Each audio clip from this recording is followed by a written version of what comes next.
Assalamualaikum warahmatullahi wabarakatuh. Kembali lagi dengan saya Ahmad Bustanul Arifin. Pada kesempatan kali ini saya akan menjelaskan tentang teknis P3K pada e-master. Nah, bagi Bapak Ibu peserta P3K tahap 1 yang telah mendapatkan SK, SPMT dan sebagainya, itu perlu diupload pada e-master. Tapi sebelum kita ke informasi, seperti biasa alangkah baiknya Bapak Ibu bisa like, komen, share, dan subscribe channel ini.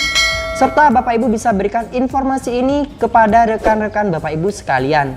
Mari kita simak informasi sebagai berikut. Jadi Bapak Ibu guru P3K tahap 1 yang telah lolos dan mendapatkan SK, itu wajib mengisi e-master. Kenapa? Karena e-master adalah sumber data BKD Provinsi Jawa Timur untuk setiap pendataan. Jadi Bapak Ibu guru P3K tahap pertama di sini juga wajib mengisi atau mengupdate data pada e-master. Langkahnya bagaimana, Mas? Kami tidak pernah tahu apa itu e-master. Jadi e-master di sini merupakan salah satu aplikasi yang digunakan oleh Provinsi Jawa Timur, BKD Provinsi Jawa Timur khususnya untuk setiap pendataan, entah itu kenaikan pangkat, entah itu jabatan dan sebagainya. Presensi pun Bapak Ibu harus mengupdate data e-master. Jadi presensi itu akan bisa masuk ketika Bapak Ibu itu sudah mengupdate datanya pada aplikasi e-master.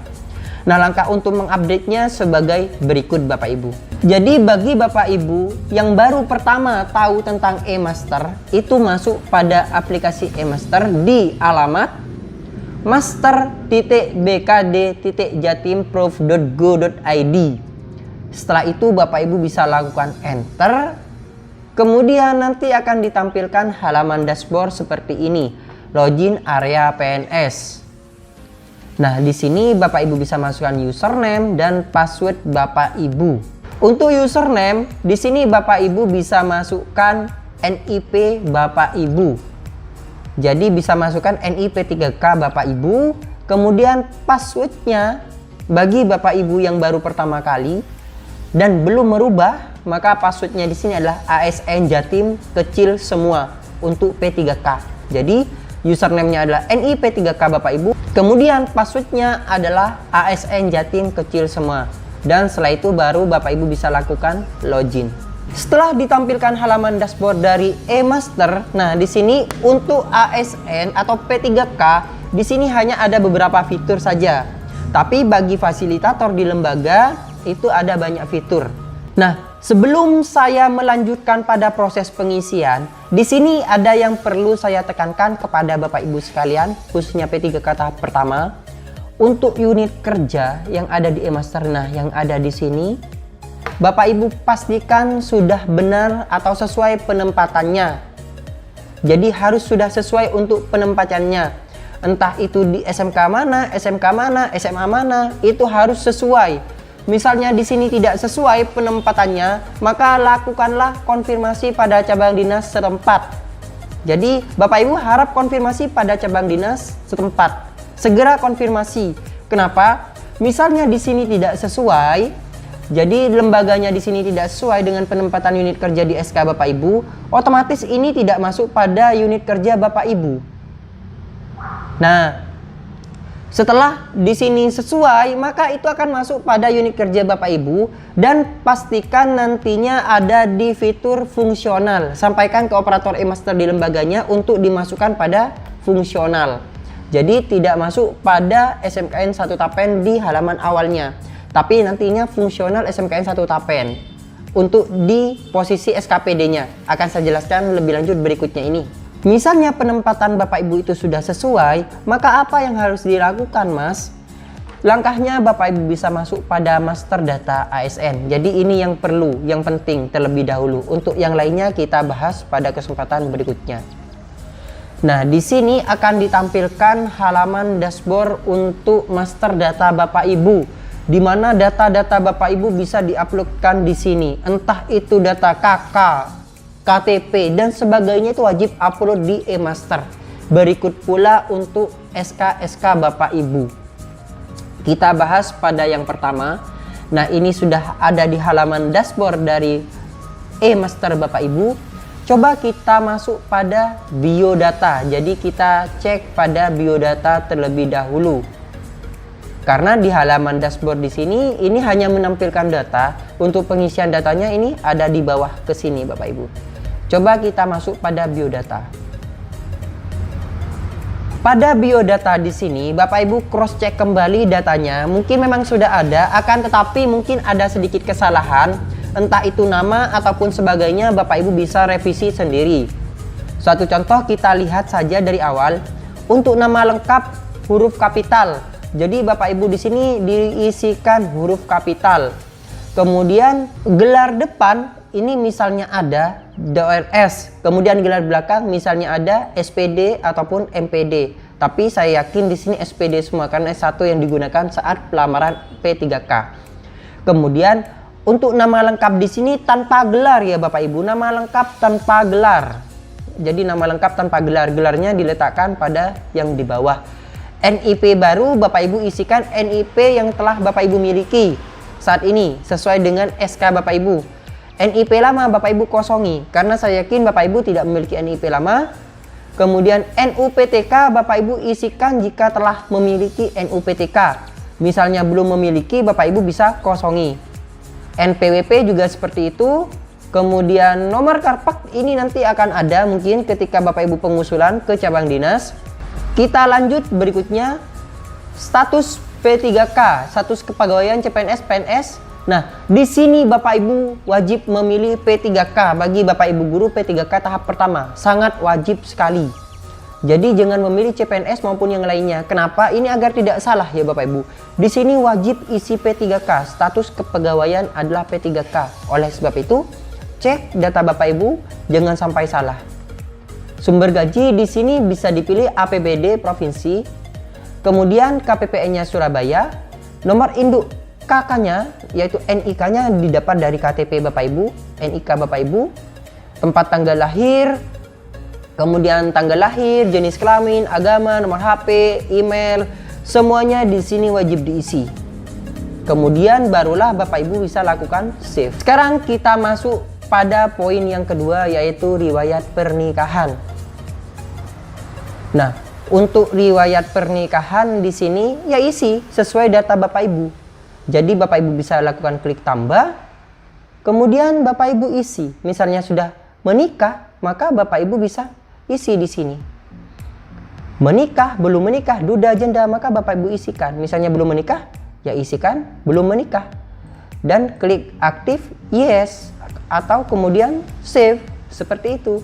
Misalnya sudah menikah, ya Bapak Ibu isi tanggal nikahnya kapan, nomor surat nikahnya, kemudian aktif iya, dan upload file buku nikahnya.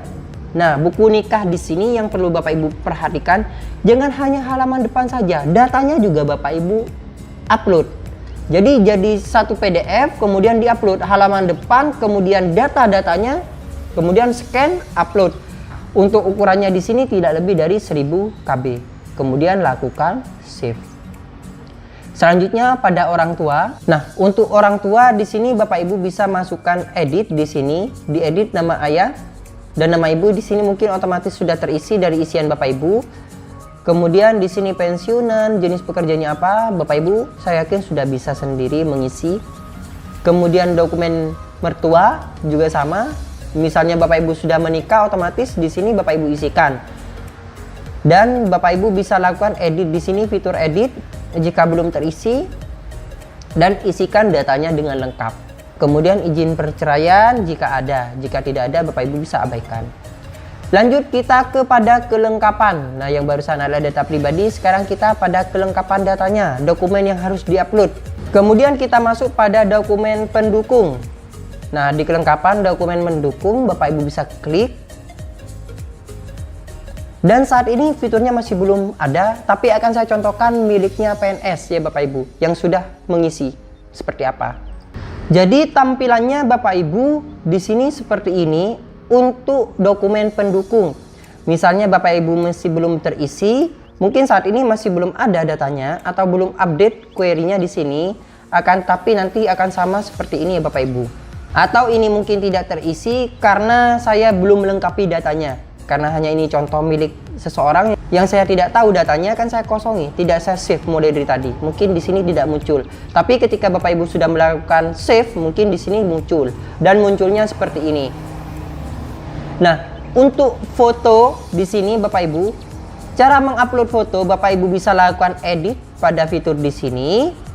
Edit dan Bapak Ibu bisa upload. Untuk dokumennya sesuaikan nih Bapak Ibu, misalnya foto setengah badan. Nah, di sini 200 KB, jangan sampai melebihi. Ketika Bapak Ibu melebihi, maka itu tidak akan bisa terupload. Dan pastikan penempatan semua dokumen-dokumen di sini Bapak Ibu sudah benar. Contohnya, foto setengah badan. Nah, Bapak Ibu bisa upload di sini foto setengah badannya. Dan ada pertanyaan, Mas, untuk foto apa latar belakang P3K? Nah, kita lihat Bapak Ibu untuk edaran dari SE Gubernurnya. Nah, di sini sebenarnya sudah diatur oleh Peraturan Gubernur Nomor 19 Tahun 2021 tentang P3K. Dan di sini juga dijelaskan tentang pakaian maupun latar belakang foto P3K. Coba kita cari P3K. Nah, di sini sudah dijelaskan warna dasar foto pegawai yang dimaksud pada ayat 1 huruf A angka 4 di dasar pada jabatan pegawai yang bersangkutan. Nah, ini ya Bapak Ibu, pada poin 4 untuk P3K itu warna dasarnya adalah kuning. Ini yang perlu Bapak Ibu garis bawahi. Jadi warna dasarnya adalah kuning fotonya. Jadi warna kuning. Kemudian untuk pakaian PDH P3K itu Bapak Ibu, di sini sudah dijelaskan sama pada pergub di sini. PDH kemeja warna putih dan celana rok warna hitam dipakai oleh PNS pada hari Rabu, kemudian dan P3K pada hari Senin sampai dengan Rabu. Kemudian PDH batik yang dipakai oleh ASN pada hari Kamis dan Jumat. Jadi untuk P3K itu mulai hari Senin sampai dengan hari Rabu itu memakai pakaian warna hitam dan putih. Kemudian pada hari Kamis dan Jumatnya memakai batik. Ini yang perlu dijelaskan ya Bapak Ibu, yang perlu Bapak Ibu pahami. Karena untuk P3K itu memakai hitam dan putih dengan dasar background warna kuning. Jadi yang Bapak Ibu uploadkan nantinya di sini adalah warna dasarnya warna kuning. Jadi warna dasarnya kuning, bukan oranye, dan memakai pakaian hitam dan putih. Foto full body-nya juga seperti itu, sama. Dan ini Bapak Ibu, antara foto setengah badan dan full body ini dipisah ya Bapak Ibu, mungkin belum mengetahui. Kemudian upload akte kelahirannya tinggal diedit di sini dan upload, sama semuanya diisi. Ini diisi semua. Baru kalau sudah Bapak Ibu mengisi yang Bapak Ibu datanya sudah ada, kita langsung ke posisi berikutnya, ke riwayat kepegawaian yang ada di sini. Nah, untuk riwayat kepegawaian ini adalah berisi tentang jenis kepegawaian Bapak Ibu dan sebagainya. Posisi SKPD yang saya jelaskan tadi adalah posisi SKPD. Yang bisa merubah posisi SKPD Bapak Ibu adalah fasilitator sekolah. Dan pastikan posisi SKPD Bapak Ibu itu ada di sini. Misalnya saya contohkan di Kabupaten Bondowoso, di SMN 1 Bondowoso, masukkan pada fungsional. Jadi pada fungsional yang di sini ya Bapak Ibu. Bukan yang di folder yang di sini, tapi yang di sini pada poin fungsionalnya yang di sini. Nah, yang bisa merubah itu adalah di lembaga Bapak Ibu atau di cabang dinas juga bisa, tapi lebih dekat ke fasilitator di lembaga yang bisa merubah. Kalau Bapak Ibu sendiri tidak dapat merubah. Asal kepegawaian. Kemudian Bapak Ibu, untuk asal kepegawaian Bapak Ibu klik asal kepegawaian, kemudian pilih yang P3K. TMT-nya, TMT mutasi ini Bapak Ibu bisa isikan sudah dari TMT Bapak Ibu diangkat, kemudian asal kementerian atau lembaga negara pemerintah.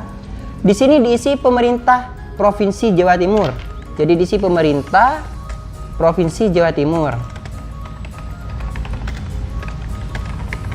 Kemudian untuk instansi SKPD di sini Dinas Pendidikan Provinsi Jawa Timur.